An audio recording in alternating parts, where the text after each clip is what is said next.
Assalamualaikum warahmatullahi wabarakatuh Ustaz. Waalaikumsalam warahmatullahi wabarakatuh. Maaf Ustaz, izin bertanya. Saya langsung ke pertanyaannya. Saya sering melakukan hal yang tidak semestinya.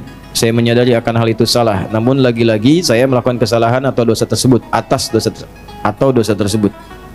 Terlebih susah dalam mengendalikan syahwat dikarenakan pengalaman buruk yang pernah saya alami di waktu sebelumnya. Apakah saya masih diberikan kesempatan untuk memperbaiki semuanya Ustaz? Quran surah keempat An-Nisa di ayat yang ke-17. A'udzubillahi minasyaitonirrajim. Bismillahirrahmanirrahim. Innamat taubatu 'ala Allahi lilladzina ya'maluna as-su'a bijahalatin tsumma yatubuna min qarib. Orang-orang yang mau kembali kepada Allah dengan taubat itu, maka lakukanlah ketika ia sadar ia salah, segera taubat. Ya.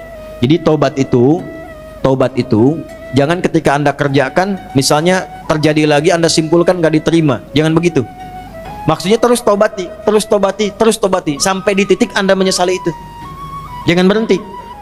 Ya, makanya disebutnya dengan tawab. Allahnya menerima tawab, hambanya menghadap tawab. Jamaknya tawabin.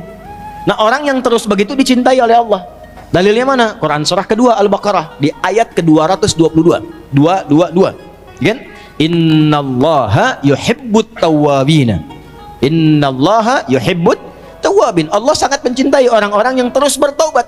Salah, taubatin lagi. Salah, taubatin lagi. Salah, taubatin lagi. Sampai kita merasakan titik jenuh dalam bermaksiat dan kembali kepada taubat.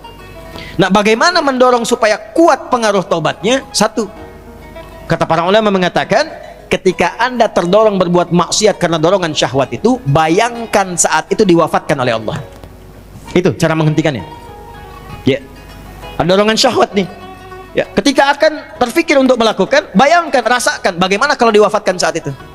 Nah, itu akan menghentikan seketika. Ya, seketika itu akan berhenti. Nah, setelah itu bagaimana? Cari suhbatus sholihin, bergaul dengan orang soleh yang menghindari lingkungan tadi.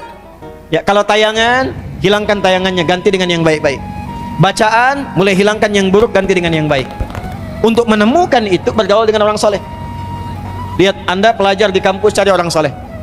Ya, temani dia terus. Temani, supaya mendapatkan bagian dari kesolehannya. Setelah itu, latihan selanjutnya yang pertama, salat. Karena salat itu kuncinya. Inna salata tanha anil fahsya'i wal. Nah, syahwat itu munculnya dari fahsya. Pornografi, porno aksi, LGBT, kata-kata jorok dan lain sebagainya, itu dari syahwatnya fahsya. Pencegah utamanya adalah salat. Maka dalam sujud mohonkan khusus kepada Allah supaya bisa dibimbing, diberikan kekuatan oleh Allah untuk mengendalikan syahwatnya.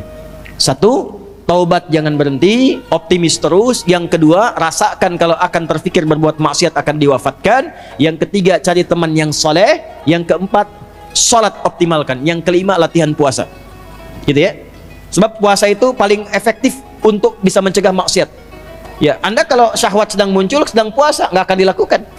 Berat untuk melakukan itu. Minimal pertama takut batal puasanya. Takut batal, kesananya lagi itu akan terbiasa. Ya, akan terbiasa. Ya, yang biasa buka juga kalau puasa kan memang setengah-setengah dulu. Ya, kan dulu pernah saya waktu di Kalimantan ada cerita dari Sumedang. Preman tobat, pensiun. Kemudian dia puasa. Ya, begitu dia lewat, lihat rumah makan tuh. Rumah makan kok buka. Wah, jiwanya muncul lagi, datang ke situ gebrak. Pak, apa nggak tahu ini waktunya puasa? Jangan begini dong, tutup katanya. Tutup. Jangan kelihatan orang, tutup. Begitu ditutup, udah selesai. Es teh manis satu, Pak. Rupanya dia cuma sanggup sampai siang. Tapi alhamdulillah kan sudah mulai kan. Besoknya tambah lagi. Makanya sebelum nanti masuk Ramadan, nanti kita belajar. Ya, di awal bulan ya di Tanah Kusir kita akan belajar, salah satunya adalah latihan puasa sunnah. Itulah sebabnya nanti kenapa Sya'ban Nabi banyak puasa sunnah.